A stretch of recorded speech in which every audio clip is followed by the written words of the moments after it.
कसा खावला तुझ्या फिरतीचा हाई मला चावला तुझ्या फिरतीचा हाई तृतीयेच्या हार्दिक शुभेच्छा. सण खूप म्हटलं आणि 12 महिने खापरावरची पूर्णाची पोळी खायची आणि मांडे खाण्याची पद्धती खायचे ते पण फेमस हिरवाडी रोड त्रिमूर्ती नगर येथील जसे आहे श्री स्वामी समर्थ महिला ग्रोथचे आणि या आणि खापरावरचे मांडे नक्की ट्राय करा.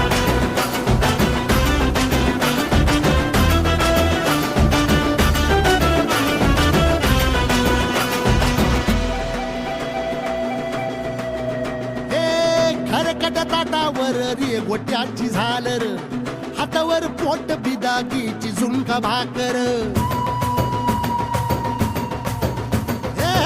खरकट ताटावर रे गोट्याची झालर